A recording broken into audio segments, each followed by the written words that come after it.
The following was recorded at the CCHF Conference 2023 in Cincinnati. Let me begin. My name is Jessie Thomas, and I am the National Director for Programming for Students and Residents at CCHF. And what I do is I help students with their journey, and then I help clinics and residency programs and anybody who's like, I want to do more student-y things. And so the reason I created this workshop, which is very organic and loose, is to start that brainstorming and okay, I know that I want to invest in the next generation, but I either don't know what to do or we're doing some things, but what are other things we can be doing? So that was the reason why we even started this workshop. So for all of you, if you can tell me, do you work, raise your hand if you work for a hospital, residency program, medical school, clinic. Is there an other? No other. And there's no students present, right, except for my trustee? Okay, so if you can turn to the person next to you, and if you can share who you are, or like a person you don't know, if you're sitting next to you know, who you are, where you work. So turn to the person next to you, who you are and where you work. Okay, so we're gonna come back. I want you to think about when you were a student, whatever you studied, when you were a student, by show of hands, how many of you had like a catalytic moment during some time in your training years where something happened and the trajectory of your life shifted? Did that happen in your student years? Yeah? So that's why I'm here, because that's what happened during my student years. I grew up in church, so I knew Jesus, and I was telling somebody, yeah, we were like forced to memorize Psalm 23 when we were like 6 years old. Like that's what every Indian Christian kid does, and then we had competitions on who could do it better. And so it was like before Awana. But it was in college where I had this catalytic moment where God just took a hold of my heart and was like, what you think is my kingdom is not what you're thinking. And so it was like a mind shift. And then along with the mind shift are okay, so what am I doing with my calling, vocation, and then this concept of giftings and talents. So I'd never thought about anything like that, especially when it comes to how does faith integrate into my work. And so that is why I'm passionate about student ministry and young adults. And I don't know, for you, is that something that resonates with you?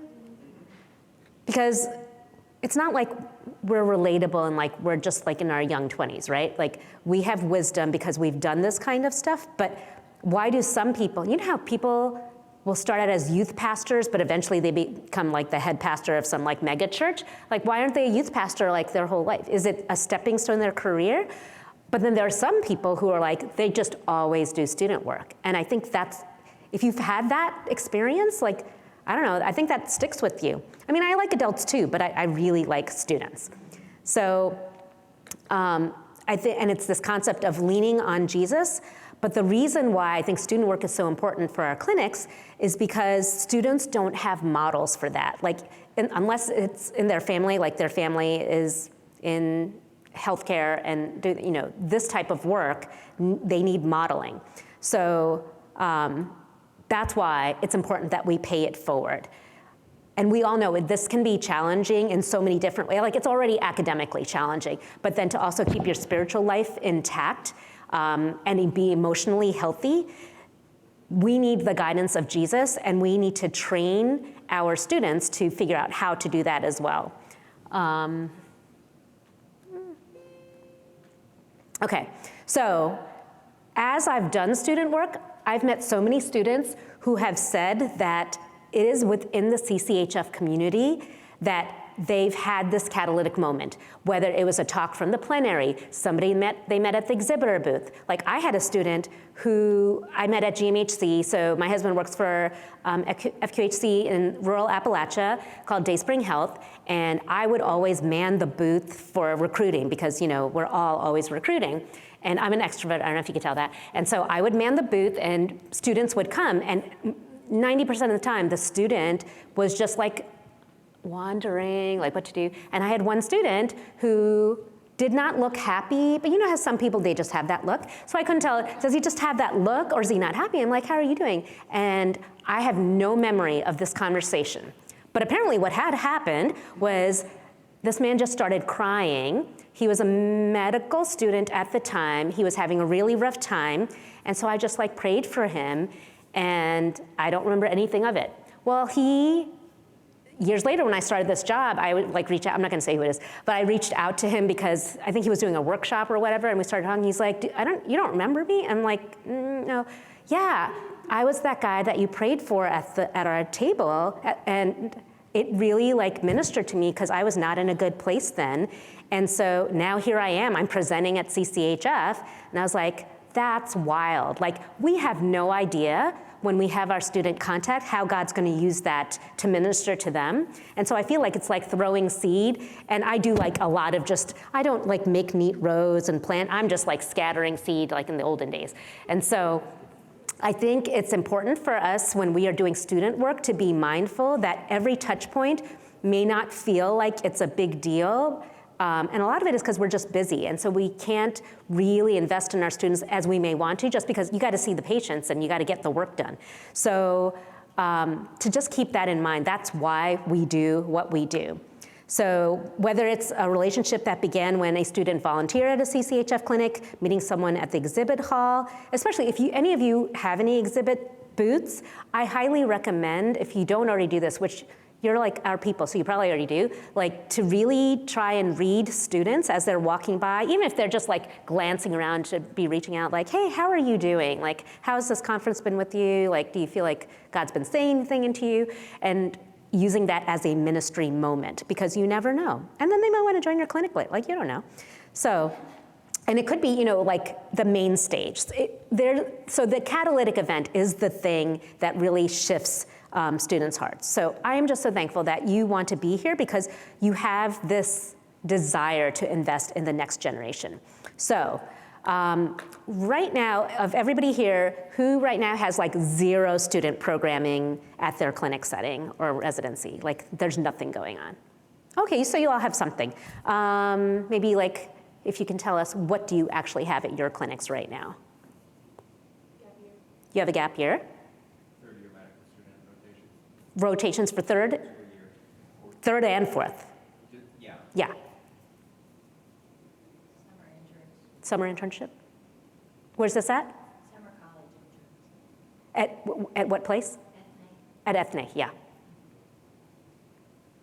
And gap year. Yeah. Rotations for third, fourth, medical, and PD. A mentorship program for local medical students. Oh yeah. Esperanza has a mentorship program. And the summer program, yep. So that's good. So I think a lot of times I'll talk to, usually I don't encounter many clinics that are like, we have nothing, we're starting from scratch. Some of the free clinics that are newer, they may just at minimum have like a volunteer program, but it's not a student program, it's just volunteers that come in there. So students are treated the same as any other volunteers.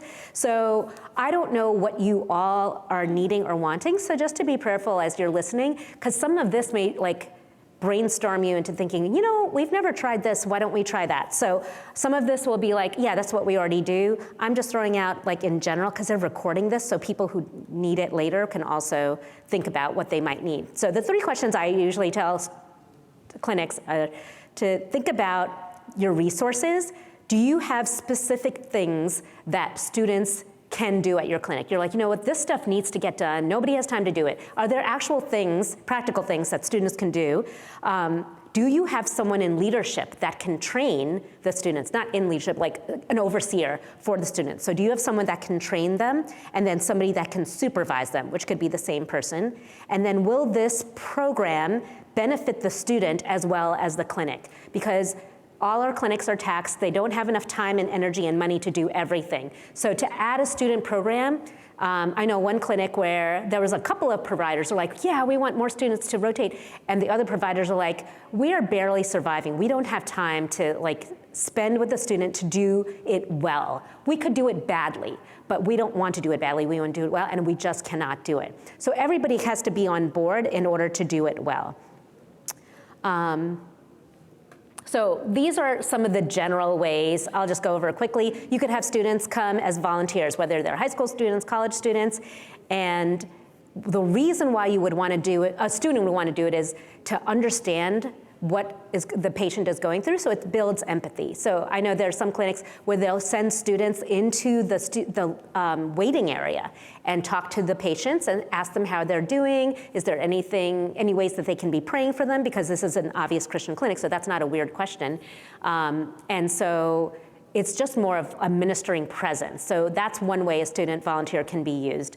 There's lots of logistical things that can be done, but if you're going to have a student do administrative things that are boring, to try and couple that with like, but also would you like to see, and maybe it's some sort of like minimal shadowing, something like that, so the student can just get a bigger picture.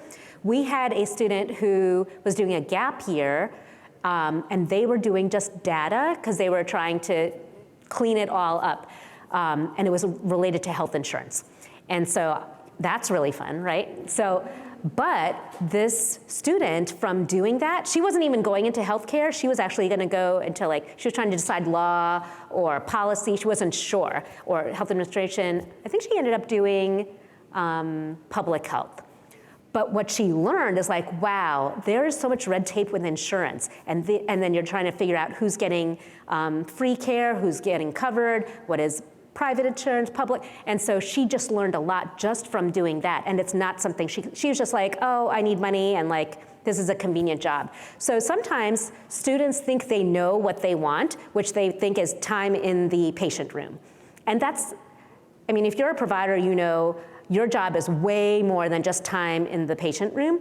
And so for a student to see the whole perspective is really good for them to understand what they're, because I've had medical students like, oh, you're a first year med student, like, what are you thinking? Oh, I'm gonna open my own clinic in this place and do this. I'm like, yeah. I'm like, you're so young, like, you don't know. So, but when they're exposed to like the whole thing, I talked to one administrator who had a gap year intern who, he made the intern write, what is this called? Like procedures of every department in the entire organization, and it took a full year. So that student had to go research, talk to everybody, and come up with manuals of like how they do everything. But that student learned so much about the entire organization. Later, that student went to med school and now is in leadership at a residency program because they had that experience, which they didn't expect. And it feels like, oh, this is just like work that forcing me to do, but it ended up being like a much bigger thing. So that was like a gap year. So between volunteer and gap year, the realities of healthcare among the poor. I talked to a biology professor at Baylor, and she was saying, my students have no concept of what poverty looks like in America, because where they come from, they don't see it, and they may hear about it in the news, but they usually don't, because they don't even listen to the news or watch it or read it. And so they don't understand people that are in impoverished communities, what they go through. And so if like students see that, or like at Ethne, actually I just went to Ethne 2 weeks ago, and I brought some students there, and they're like, we had no idea what refugee work was. We didn't even know what a refugee was or an immigrant. We just hear these terms on the news, but we don't know. So it's really a holistic education for the students. And yeah, it's a resume builder, and they have to write essays, right? So if there is lots of, my brother had this disease when he was a child and I was affected, but med schools read those kinds of things all the time.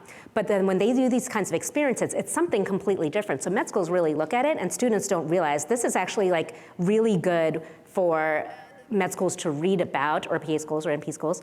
So it is a resume builder. So anyway, that's gap year, kind of leaking into volunteer into gap year. Somebody had asked me today, when do students do a gap year? So that it could be high school graduation, taking a gap year before starting college. I think a lot of our students now, it's becoming more and more normal to take a gap year after college intentionally. It used to be, oh, I didn't get in the first time, so I got to scramble to do something. But now I'm hearing students like, no, I intentionally want to do that for a variety of reasons. So if your clinic is in a position to offer a gap year program, that is very much coveted. And again, it's a learning experience, but hopefully it's something that can contribute to the clinic. I will bring up Ethne again. This year, I think 3 of the Ethne gap year students are actually doing poster presentations this year. And it's based on programs the clinic is already doing. So these students are doing program evaluations. And so if you have programs that you're doing in your community, especially like community health, that's something that's, what is the value of that? So if you can have students that are doing a gap year and part of that doing research, that'll help also with grant writing, if you have data. So that's one thing a gap year student could do. Then there's summer programs. So there are official summer programs that we know about already. Summer Medical Institute in Philadelphia is run by MCO/Esperanza. They spend time at Esperanza Clinic as well as in the neighborhood. If you're interested in doing something, how many years has SMI been in? 30 plus years that they have been doing Summer Medical Institute. So if you want something that's been tried and true, but I went and visited this summer, I was like, wow, there's a lot of logistics to run this thing because you're talking about insurance and liability, and they're working with the clinic, but they're in the neighborhood, and safety and language and translation. So it's like thinking through, but obviously it wasn't like that 30 years ago. It's slowly developed over time. The heart of CCHF is we would love that type of program all over the country and send our students everywhere, because students who go through those types of summer programs, they go to a summer mission trip on another country and they don't see what it looks like year round, because it's kind of an artificial setting where a clinic is set up, and it could be in conjunction with a long-term ministry on the ground. But I have a friend, she's an OB-GYN, and she's like, I hate overseas mission trips because I go there and I can only do so much. There's no follow-up medically, and so I feel like it's a waste of my time, it's a waste of their time, because real healthcare is not happening. When a student comes and spends a summer at any of our communities, especially if you can do partnerships, not just with the clinic, but whatever's going on in the community with development, with education, then the students get holistically, it's a healing of the community, not just an individual patient for this one patient visit. So thinking through what a summer program could look like.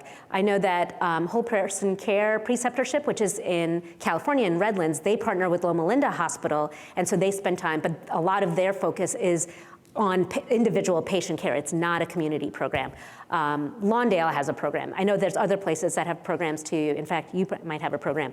And it might be good if you have programs that I don't know about, if you share that information, I keep compiling this, these are all the possibilities of what you could be doing in your area.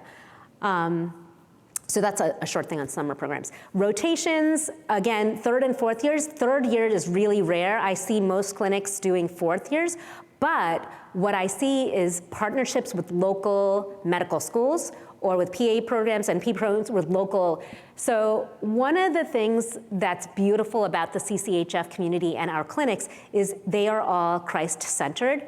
And so it's thinking 2 ways about how you do rotations. One is, yes, we take any students from, no matter what their faith background is. We don't look to see, we just take anybody. But we are super intentional that this is a Christian program. You're going to visually see how we take care of patients and being Jesus to them, how we pray for them, how we interact with them, so that it is a witness to the student. Then there are other programs that are we have so few spaces. We want to take Christian students who are really looking for this opportunity, so it can be a discipleship that they can then take with them. And so we want to reserve the very few spots we have just for the Christian students. Because when we think about evangelism, that's 1 month, and there could be something, but when we think about long-term taking care of those in poverty in the name of Jesus, and we can like really pour into this one student a month that we can just take, that might be a better bang for our buck, because then, like, if that student falls in love with this community, when they graduate, they may want to like work with us. So it's really, and I don't think there's a right answer, right? I think you have to think about, again, what are your resources, what are you offering, and who are you inviting into this? So I've talked to many clinics that have said, we take all students regardless of their faith background, but none of them have said, and this person has decided to follow Jesus, not even after this month, like even down the road. Because you know how like somebody will have like an experience and go back and be like, hey, remember when I rotated it 5 years ago, this is what happened and how God used it? I've actually heard 0. So when we think about evangelism and touch points, I think the church in general does a lot of things for the purpose of evangelism, but we don't see the numbers. And it's not about the numbers, but I think it's you only have so many resources. So how do you want to use that? Just to let you know, we have a partnership with CMDA, where CMDA has said if a Christian student wants to rotate at a CCHF clinic, we will give them $1,000. I mean, they have to apply for the scholarship, but we'll give them $1,000 to help cover their travel and their housing so that they can come. Because it would be great if all of our clinics had student housing, but that's just not practical. But if a student can get an Airbnb and it's paid for by CMDA, like, why not? So if you have students that are trying to contact you and you're like, sorry, we don't have, and so I know a lot of our clinics will, the clinic staff will host people, which I think is the best, because then that student not only sees how you, let's say staying at a provider's house, interacts with patients during the day. They see how they do their life at night, how they do their marriage, how they do their child raising, how they are doing their church life and interacting in the community. And I have heard a lot of students who said, yeah, I was hosted by this doctor and it was cool to see the whole package. This doctor does not just do this during the work hours, but is living out the gospel in every area of their life. So if you don't have that yet, that's actually what I encourage even more than getting student housing. Any questions on any of these? Okay, I am going to bring up Annalise, and she's going to share a little bit about how they do the summer program. It says internships, but she's actually just talking about the summer program at Lawndale in Chicago. And the newest changes that you made. Oh, right, yes. Yeah. Hello, everybody. I feel a little silly being up here with Laura back there with all of her experience. I've done this one time, so I'm no expert. But the way we do our summer internship program at Lawndale, it's a 4-week thing that happens in July. And we invite students, typically rising seniors or people who have just graduated college and are waiting to start their next phase of education, but also first-year med students are invited to come too. And so they'll come and live in the community. We typically house them with providers or other clinic staff, and we have them do a couple of different focuses. And so one focus is like reaching out into the community. And so we have them organize health fairs for screening for diabetes and high blood pressure. And then we also have them going on home visits to patients that we already have to just do more specific education on those things, even about asthma too, and just gives the students a chance to like really invest in a patient in their home, see how the patients are living, and like spend time praying with the patients too. And then we also like have a didactic kind of portion where we do conferences and panels with providers and other clinic staff. And so that can range from, like, we have our new residency program, and so the residents will talk to them, or we'll do a thing about like work-life balance, or what's it like to treat opiate use disorder, different things like that. And then we'll have them shadow in the clinics as well. So it's a wide variety of things that are going on. The thing that we're really excited about this year is that we have cut the program fee in half, and we've been approved to give a stipend of $500 to all participants, and so we're really excited about that. So that's what we're doing. Later, we're going to ask questions of them, but I wanted to present everybody first. Thank you. And I wanted you to hear this program because it's not been 30 years old.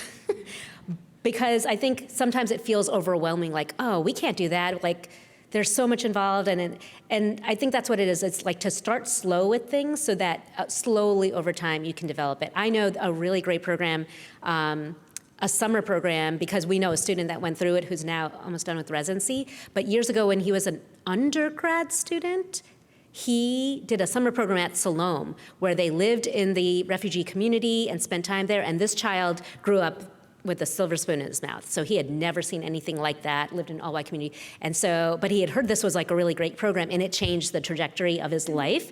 And so, because it was like, this is what incarnational ministry looks like. And it wasn't just at the clinic, it was a lot of stuff in the community.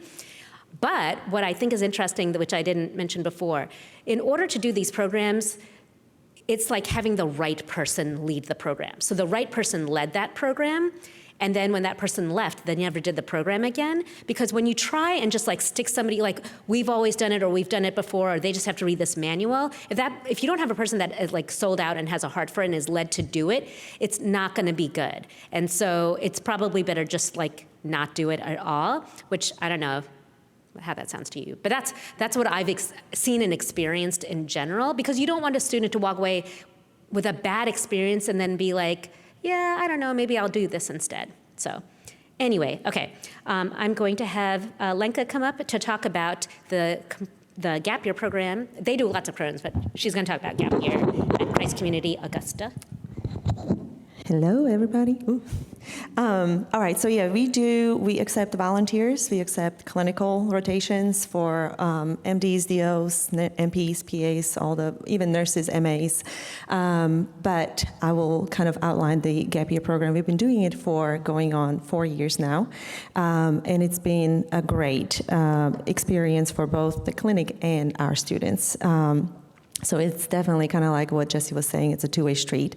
So we started a little smaller. It was just a position that we offer for like a medical scribe. And then we have grown it since then. And we now have 4 Gap Year positions. 3 of them are medical scribe positions. So there are Gap Year students that follow our providers and scribe for them.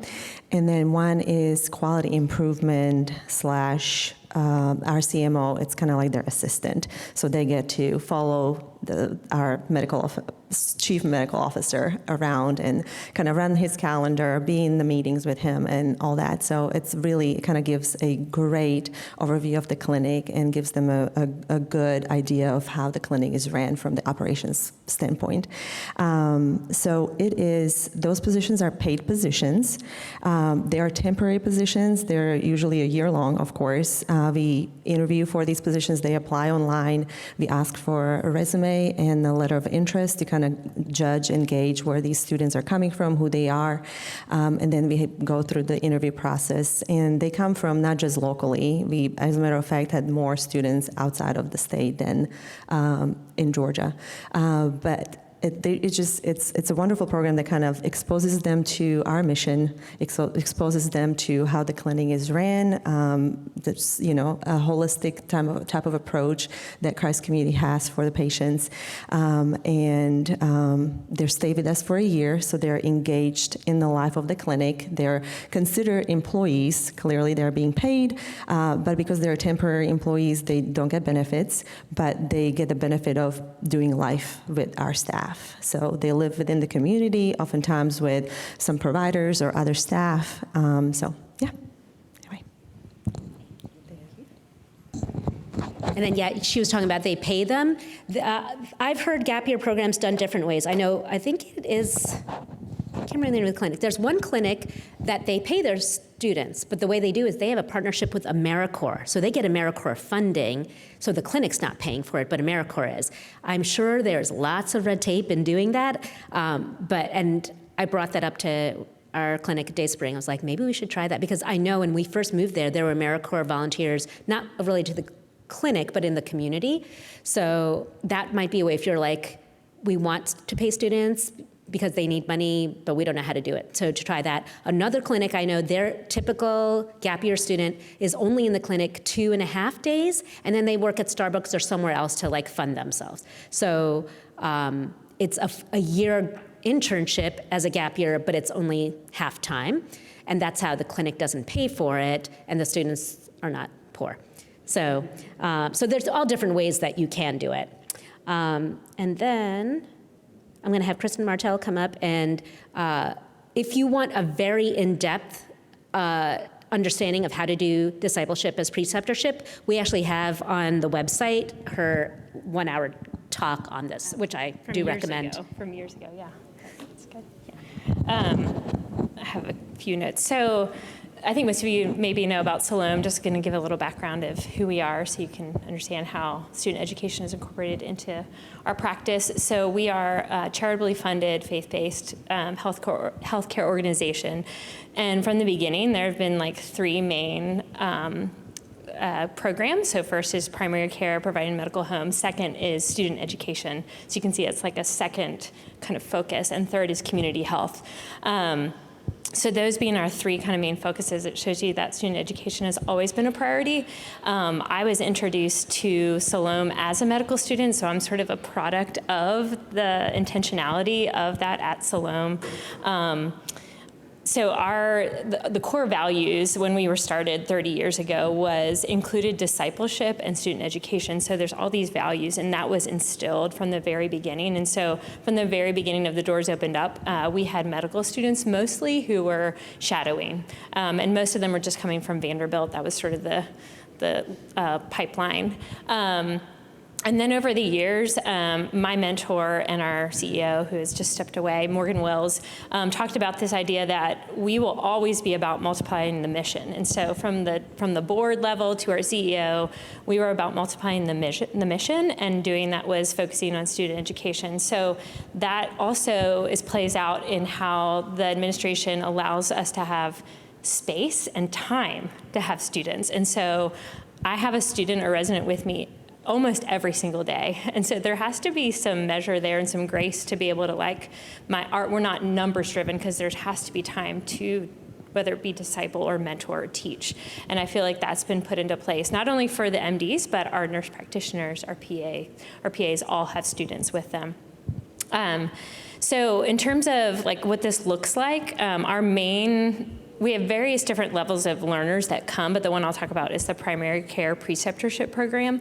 And so this program is senior level medical students and APPs, so PAs and NPs, that have a formal application process. It's pretty competitive, especially for our NPs and PAs. And so they may apply 2 years out. And the application process includes like why they want to come. What are their future hopes and dreams and visions? Can they see themselves incorporated into our mission and vision? So they are fully aware of what our clinic looks like. And so they do that application process. And then those of us that precept sort of triage through those and select those that would be a good fit. And so we have also developed partnerships with local training programs. So not only in Nashville, where we're located, so we have lots of training programs there. Trevecca, Lipscomb, obviously Vanderbilt, Belmont, Meharry, and we could go on. And now it's opened up to, Jessie has helped connect us to many students through CCHF who find out about us and then do the online application. And then what it looks like when they're with us, just to kind of give you a day by day, all the students that are there for a month or 3 months for our NPs and PAs, medical students are only there a month, go through a live training. And so we've developed a curriculum of whole person care. And so I do a talk, it's supposed to be more of a TED Talk on spiritual care. And so all students, and these are students that come with a Christian background, and those students that don't hear about why it's important to incorporate spiritual history taking. They hear about cross-cultural care from Amy Richardson, an MPH who leads our community health program.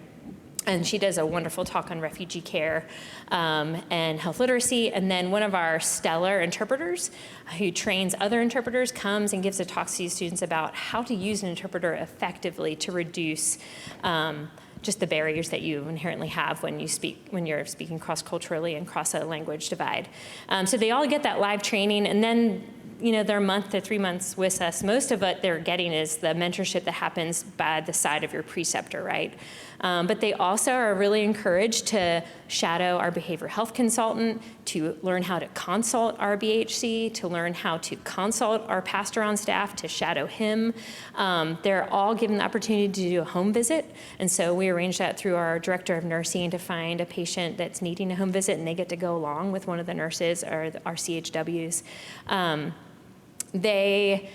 I think the other thing they learn is how to utilize resources effectively and to not compromise care, but to be good stewards. And for a lot of our students that come from Vanderbilt, where you just order every single test you could possibly think of, their plan includes that big test, all these tests. I say, well, what's the first thing we could do today? It shifts their perspective on ordering labs and getting medications that are affordable. And then finally, we make sure they get to practice taking a spiritual history and give them feedback on that process through how did that feel. And again, these are students that are both coming from a Christian background and not. So that's been both a challenge and a real gift for us as a staff to allow them to be immersed in our culture and to experience Jesus in a way that is fairly radical. Yeah, I think that's all. And I can answer questions at the end.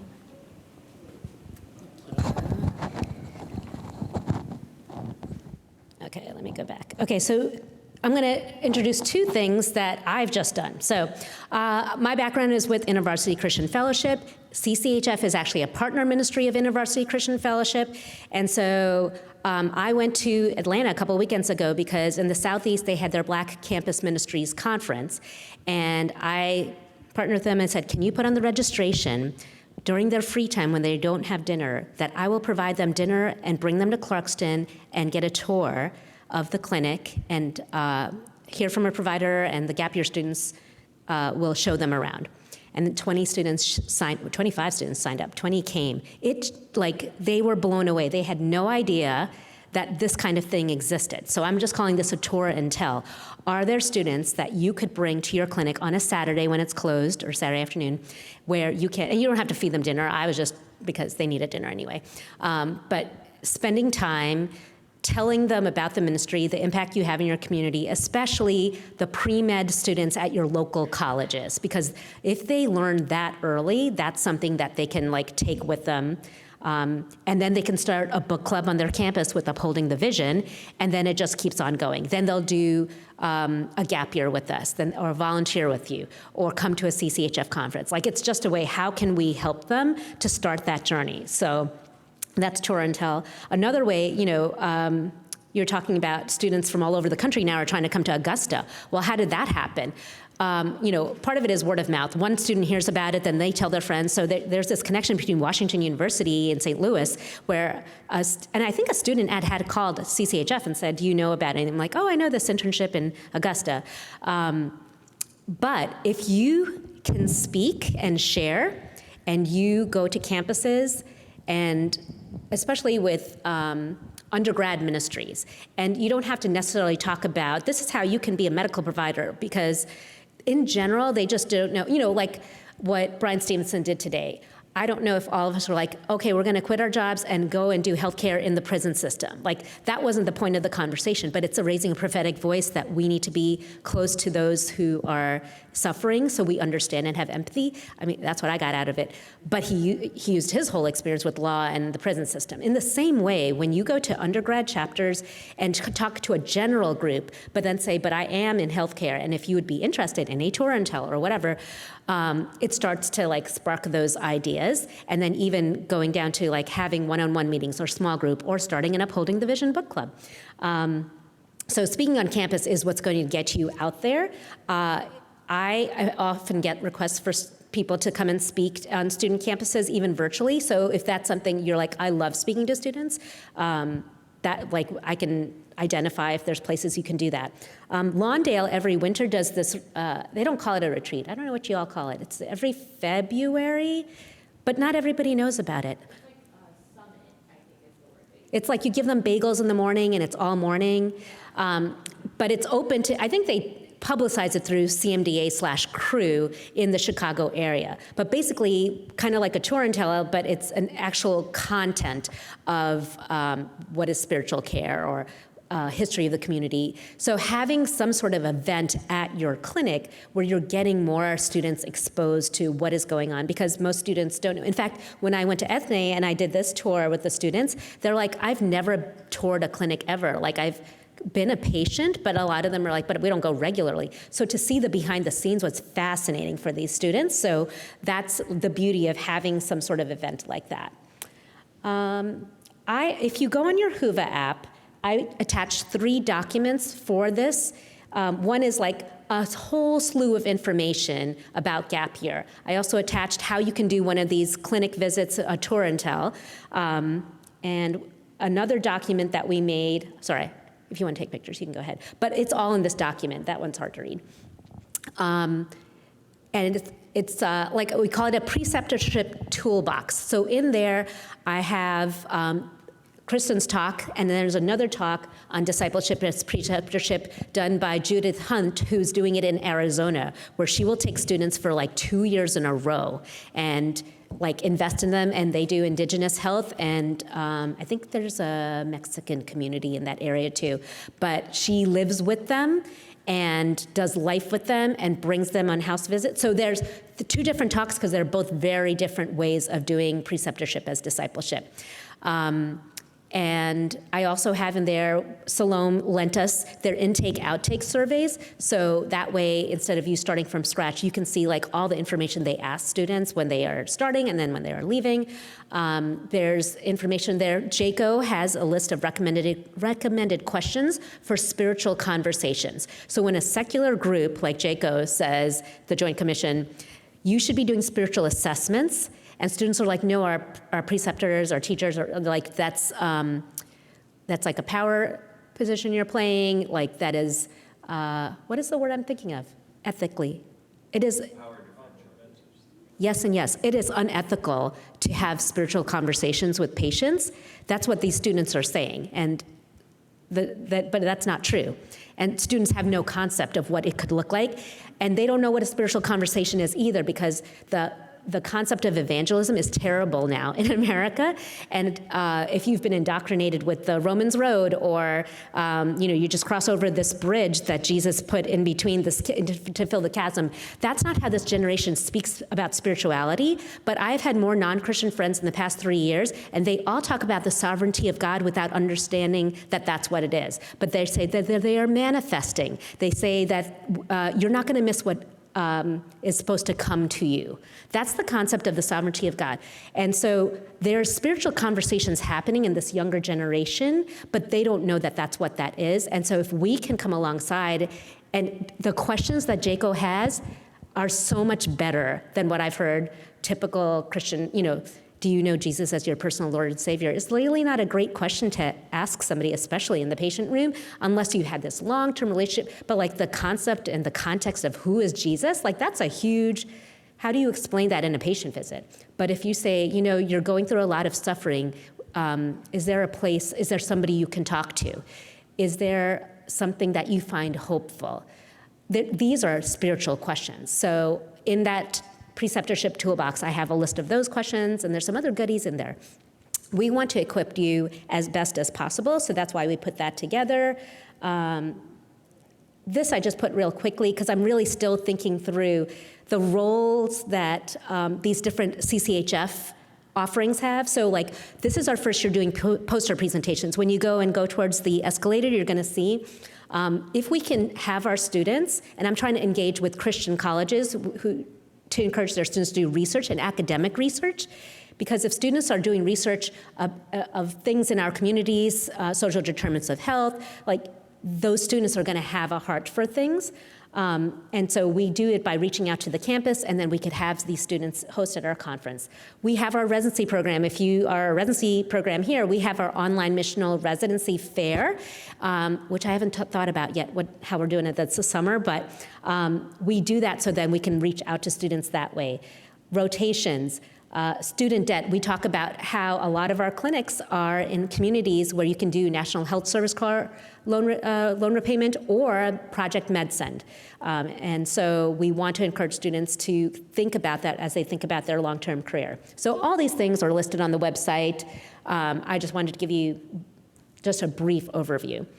For now, I think I'd like to, one, encourage some conversation as a bigger group. If you have any questions for these three women about what they were talking about, or if you have something that, you didn't mention this, but this is something that our clinic has done, we would love to information share.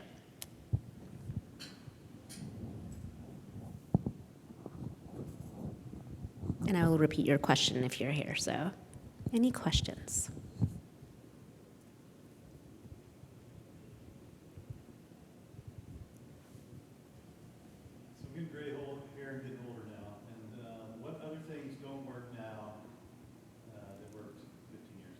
What things don't work now? How do you connect? What ways have you found to do that with this new generation of students and college students and gap year students? So this new generation, what does not work now that worked for you? Here, have a cupcake and come visit our booth. Used to work. Do students still want cupcakes? No, because they're all gluten-free. So what else does not work, especially as you all have had students come through? They don't like phone. I feel like they really operate on the text message basis. They don't like to talk to you on the phone. I don't know. That's just what I found.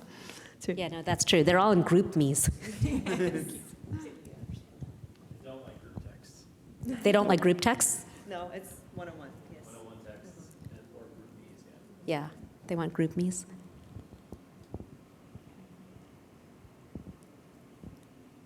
Anything else that you've noticed does not work?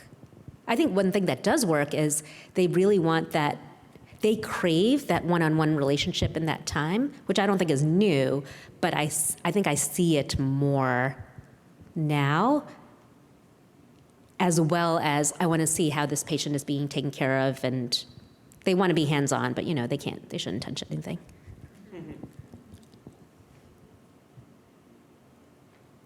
They don't, a lot of, previously people wanted a better career opportunities, and now I feel like it's more, we want a better life. We want to have purpose in our career, but we want to, we're willing to, even though they could go to an academic program, they're willing to not go to an academic program to have more of a better life at home and things like that. Yeah. I think that concept, especially with CCHF originally, of the, we're going to struggle and we're going to suffer, but we're doing it for the kingdom, I don't see that in students at all. I see I want to do kingdom work, but it's almost like they're err on the side of self-care means I don't even want to be uncomfortable. Right? So it's gone from suffering, pain is they're not going anywhere near that. They're just I don't want to, be uncomfortable and work too much because then, and I think it's difficult, especially post-COVID, because of all the behavioral health issues. We already knew suicide rate is the highest during residency. So now you added COVID to all that, and students for 2 years weren't properly socialized. And so they don't know how to have conversations. I was talking to somebody about incoming pre-med students at Baylor, how they don't know how to write papers, they don't know how to write essays, and they don't know how to have conversations. And this is Baylor, it's not the local community college. So I guess this is the positive bent on the newer generation, is there's more of a hunger to have impact. So don't just give me the words this is how you care for the poor and you think about resources. Well, what can I do to make things better back? They want to do more. They want to take action. At least the students I see. They don't want to just sit back and say, oh, this is great. You're taking care of the poor and you're advocating for them. Well, what's the next step? How are you going to do that, with the government, or how are you? And so that's exciting, and trying to channel that for the kingdom, right? So I feel like I'm challenged all the time by them looking to me well, what else can we do? What can you do tomorrow for this patient that doesn't have transportation, and how can we find that out? And so I guess that's the positive bent, is I see more and more students not just content with I'm doing good work, I want to do more. I don't know. So that's the positive I see, which is good for us. Yeah. To push us to Right. And they've seen so much injustice in their face because of social media, and that's why you see so many people, young people leaving the church, because they've seen the church as a place of injustice, and they have not seen the church as a place that actually cares and loves. And so they want, I think, if they want Jesus, they want like just Jesus. They don't want the church, they just want Jesus, but they don't know how to like make it all fit. Thank you for Any other questions? One question I have for you is, saying what I said and what little you know of what I do. I mean, a lot of what I do is relational with students and directing them. Like, we get all these resources from all of you who say, hey, we have this program, can you tell students? So then I tell students about whatever programs you have. But are there any ways that you can think of or might have an idea of how CCHF can help with whatever you're doing, or to do it more robustly?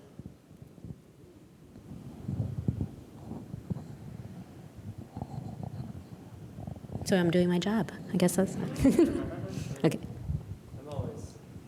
So we have a missional residency, and I try to be as open-handed with all the friends I have in that world. And we'll look at our rank lists together and look at who applied, and it's only a crossover of 30%. I mean, like, you would think that all missional students would apply to all of them, but they don't. And it's always shocking to me how actually little overlap that is, even though we're very, very similar. And in my case, there's 2 in one city. And when I talk to students about it, they're like, oh, I didn't know about them. And I'm like, well, I told you about them. But I think that's one thing is, and I know you told them, but I don't know how to, somehow it's not sinking in. And I'm just like, you know, how does that happen? You know, so anyway, I haven't figured that out. My request would be, help me figure that out. Yeah. Do you have, other than students rotating, do you have any other student programming through your clinics? We have gap year programs. You do have gap. See, I don't know you have a gap year program.